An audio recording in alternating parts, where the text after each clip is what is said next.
Hi అండి. Welcome to recipes by స్వప్న. ఈరోజు మన తెలంగాణ స్పెషల్ రెసిపీ మక్కట్టు ఎలా చేయాలో చూద్దాము. ఇదైతే చాలా చాలా బాగుంటుందండి. ఒకసారి మీరు కూడా ట్రై చేసి ఎలా ఉందో చెప్పండి. ఈ మక్కట్టుకు కావాల్సిన పదార్థాలు మక్కలు, ఉప్పు, కొత్తిమీరాకు, కరివేపాకు, ఎల్లిపాయ, జీలకర్ర, పచ్చిమిర్చి, ఉల్లిగడ్డలు, ధనియాలు. ఇప్పుడు ఒక మిక్సీ జార్ తీసుకొని అందులో మక్కలు వేసుకోవాలి.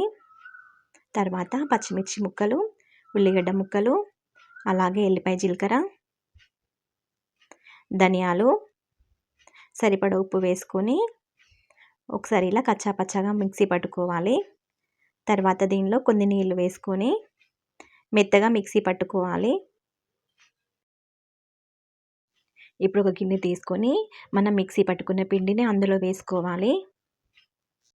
ఇప్పుడు పిండిలో చిన్నగా కట్ చేసి పెట్టుకున్న కొత్తిమీరాకు, అలాగే కరివేపాకు వేసుకొని ఇవన్నీ బాగా కలిసేటట్టు కలుపుకోవాలి. ఉప్పు సరిపోయిందో లేదో చూసుకొని ఒకసారి ఉప్పు సరిపోకపోతే గనక ఉప్పు వేసుకొని ఒకసారి బాగా కలుపుకొని ఇప్పుడు మక్కట్లు ఎలా వేయాలో చూద్దాము.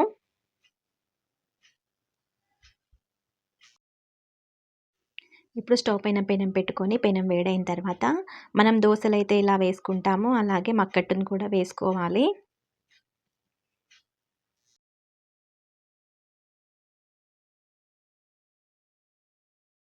ఇలా అట్టు వేసుకున్న తర్వాత పైనుండి కొంచెం ఆయిల్ వేసుకొని మూత పెట్టుకొని ఒకసారి బాగా కాల్చుకోవాలి.